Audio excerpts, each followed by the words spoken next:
வணக்கம். கிராஸ் இன்கோல்மென்ட் ரேஷியோன்னு சொல்லி ஒரு விஷயம் இருக்கு. அப்படின்னா என்ன? இந்தியாவுல கிராஸ் இன்கோல்மென்ட் ரேஷியோனுடைய ஆவரேஜ் பெர்சன்டேஜ் என்ன? இந்தியாவுல இருக்கக்கூடிய அனைத்து மாநிலங்களோட கம்பேர் பண்ணும்போது, தமிழ்நாட்டினுடைய கிராஸ் இன்கோல்மென்ட் ரேஷியோனுடைய ஆவரேஜ் பெர்சன்டேஜ் என்ன? இது எப்படி செயல்படுது? இது மாதிரியான முக்கிய தகவல்கள எனக்குள்ள முதல்ல கடத்தின நபர் யாருன்னு பார்த்தீங்க அப்படின்னா, ஐயன் கார்த்திகேயன். இவர் முதல்ல யூடியூப் சேனல் வச்சிருந்தாரு. அந்த சேனல் எத பத்தி அப்படின்னு பார்த்தீங்கன்னா, தகவல்கள செக் பண்ணி குடுக்குறது. ஃபேக்ட் செக்கிங் யூனிட்டா தான் அது செயல்பட்டுட்டு இருந்துச்சு.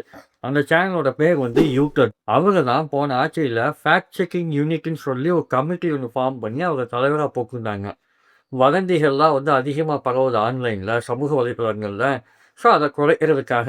ஆனா இப்போ அந்த ஃபேக்ட் செக்கிங் யூனிட் அப்படிங்கிற ஒரு பேர வந்து மாத்தி, இன்ஃபர்மேஷன் இன்டெகிரிட்டி டெஸ்க் ஐஐடி அப்படின்னு சொல்லி பேர மாத்தி, அதுக்கு தலைவரா யார நியமிச்சிருக்காங்க அப்படின்னு பார்த்தீங்கன்னா, இதுவரைக்கும் பொலிட்டிக்கல் டிபேட்ல எதுலயுமே பங்கெடுத்துக்காத, பொலிட்டிக்கல் அவேர்னஸ் எங்கேயுமே கிரியேட் பண்ணாத, ரசிகர்களுக்கு வேலை செஞ்சாங்க அப்படிங்கிற ஒரே ஒரு காரணத்துக்காக, குரு தலைவா அப்படின்னு சொல்லக்கூடிய ஒரு நபர வந்து, இந்த ஃபேக்ட் செக்கிங் டெஸ்க்குக்கு வந்து தலைவரா நியமிச்சிருக்காங்க. இது மட்டும் இல்லாம, போன ஆட்சியில வந்து அந்த ஃபேக்ட் செக்கிங் யூனிட்ல வந்து 60 எம்ப்ளாயீஸ் இருந்தாங்க. ஆனா இந்த ஆட்சியில அந்த 60 பேர வந்து 14 நபரா வந்து குறைச்சிருக்காங்க.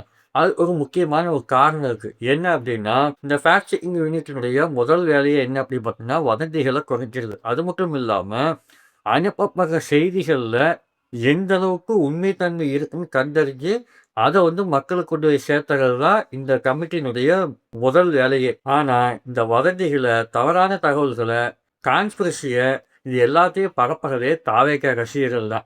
ஸோ, அவங்களுக்கு பெருசா வேலையெல்லாம் இருக்க போகுது. சொந்த கட்சி பரப்புற வதந்தியவா அவங்க வந்து ஃபேக்ட் செக் பண்ண போறாங்க.